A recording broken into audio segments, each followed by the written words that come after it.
Jésus-Christ, le Guimel. Dans Job 19, verset 25, la Bible dit: pour moi, je sais que mon Rédempteur est vivant et qu'à la fin, il se lèvera sur la terre. Également dans Isaïe 44, verset 24, il est écrit: ainsi parle l'Éternel, ton Rédempteur, celui qui t'a formé dès ta naissance. Moi, l'Éternel, j'ai fait toutes choses. Seul j'ai déployé les cieux, seul j'ai étendu la terre. Plusieurs fois dans les Écritures, les sages et les prophètes de l'Ancienne Alliance ont désigné Dieu comme le Rédempteur, comme le Goël. En effet, le terme Rédempteur en hébreu commence par la lettre Gimel, qui est la troisième lettre de l'alphabet hébraïque. Et Gimel signifie chameau. Gimel a pour valeur numérique 3. Donc, dans l'alphabet hébraïque, nous avons vu la première lettre c'est le Aleph, la deuxième lettre c'est le Bet, la troisième lettre c'est le Gimel. Et nous allons voir que cette lettre-là, Gimel, est rattachée beaucoup à la notion de rédemption, à la notion de rédempteur, à la notion de puissance. Parlons du mot chameau, le mot Gimel, et le sens qu'il a avec le mot Goël, qui signifie rédempteur. Quel est ce lien? Dans Genèse chapitre 24 au verset 10, on voit l'histoire de Abraham qui envoie le plus fidèle de ses serviteurs aller chercher une femme à son fils Isaac. Et ce serviteur-là, Éléazar, lorsqu'il partait chercher Rebecca, au verset 10, la Bible nous dit: le serviteur prit 10 chameaux parmi les chameaux de son seigneur, et il partit ayant à sa disposition tous les biens de son seigneur. Il se leva et alla en Mésopotamie à la ville de Nacor. On voit ici que le serviteur a pris 10 chameaux. En allant à la ville de Nacor, en allant en Mésopotamie, il est allé avec 10 chameaux. Pourquoi est-ce qu'il est allé avec 10 chameaux, avec 10 guimels? La raison était toute simple. Ayant été mandaté par Abraham pour choisir une femme pour son fils, il devait prouver à la famille de la femme que l'homme qu'il avait envoyé était suffisamment riche, était suffisamment puissant. Il devait montrer à la famille de Rebecca que son maître, qui cherchait une épouse pour son fils, était un homme riche, un homme qui avait beaucoup de biens, un homme qui pouvait prendre soin de cette fille-là. Donc, le chameau ici parle de la richesse d'Abraham, parle de comment est-ce que Abraham était riche et de comment est-ce que Abraham était puissant. Voilà pourquoi Éléazar a pris 10 chameaux. Parce que le chameau parle de la puissance, de la richesse. C'est pourquoi dans la Bible, 2 hommes qui ont manifesté un haut niveau de puissance de l'esprit, que sont Élie et Jean-Baptiste, avaient des vêtements de peau de chameau. Parce que le chameau parle de la puissance, de la force. La puissance et la force. Et ces notions de force et de puissance sont reliées intrinsèquement à la notion de rédempteur. Parce que le rédempteur doit manifester ces caractéristiques-là. Il doit être quelqu'un de fort et de puissant.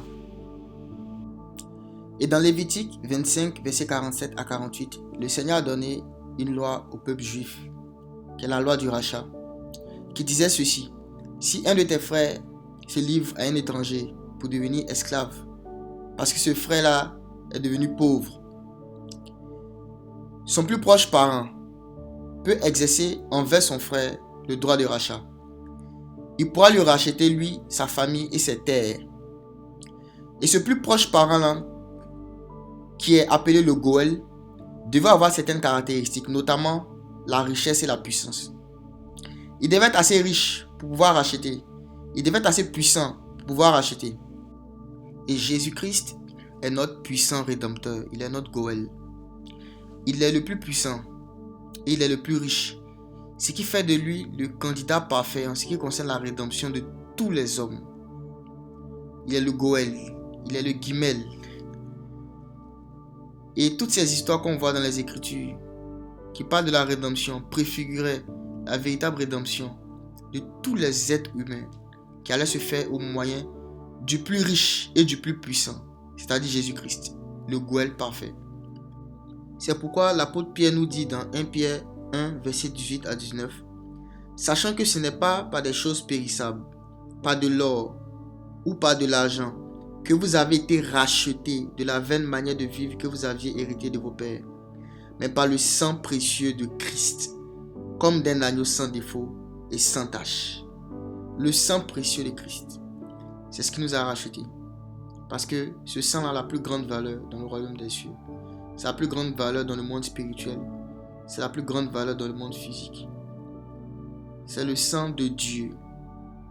Voilà pourquoi ce sang pouvait racheter les hommes de toutes les générations, depuis Adam jusqu'à aujourd'hui. Et toute personne qui décide de se repentir et de mettre sa foi dans ce sang-là reçoit gratuitement le pardon de ses péchés et l'héritage avec les saints dans la lumière. Donc on continue avec d'autres mots qui commencent par la lettre Gimel. Et le second mot qu'on va voir, c'est le mot Gadol.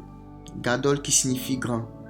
Dans le psaume 145 au verset 3, la Bible dit: l'Éternel est grand et très digne de louange, et sa grandeur est insondable.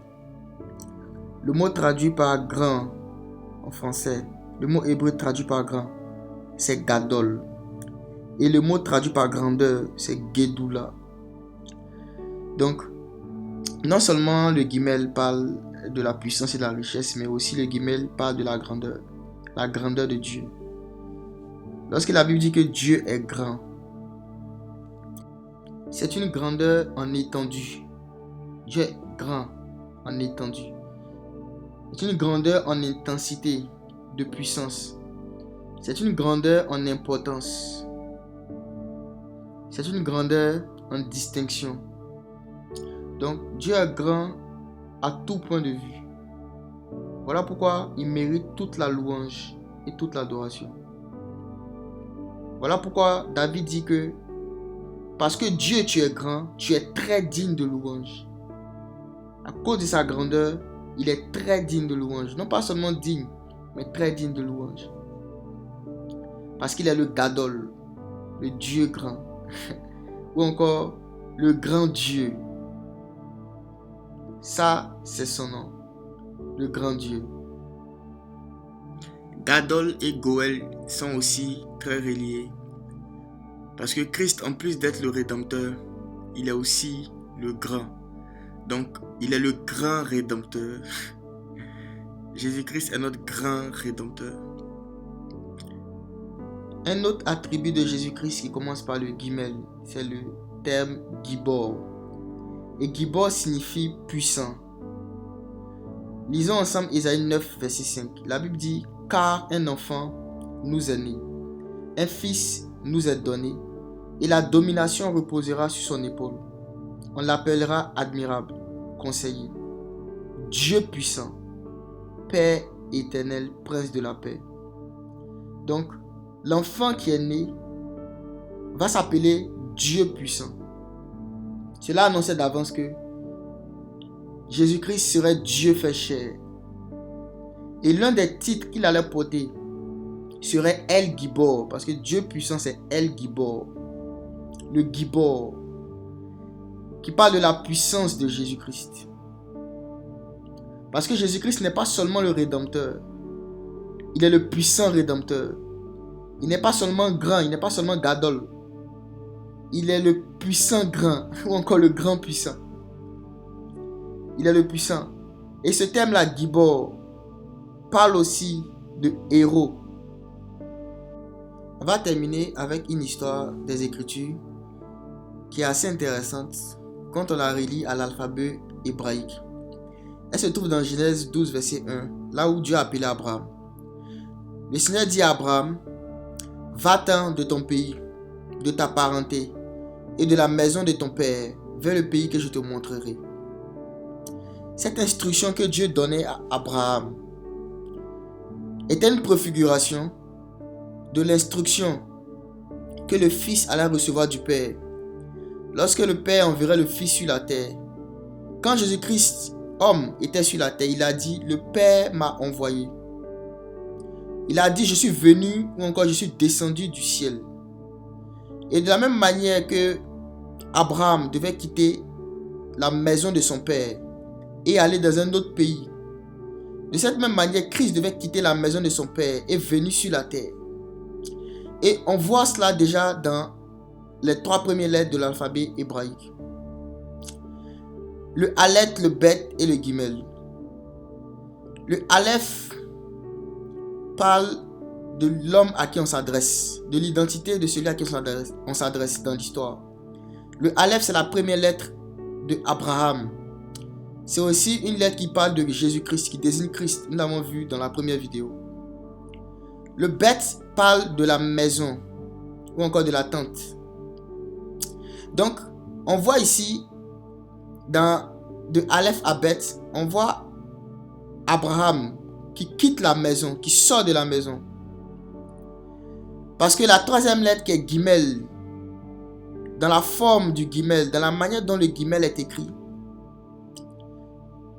c'est un peu comme s'il y avait deux pieds. Deux pieds qui sortaient du bête. Deux pieds qui sortaient de la maison. C'est comme si un individu marchait hors du bête. Parce que le bête, qui signifie maison, a une porte ouverte de laquelle est sorti le Gimel.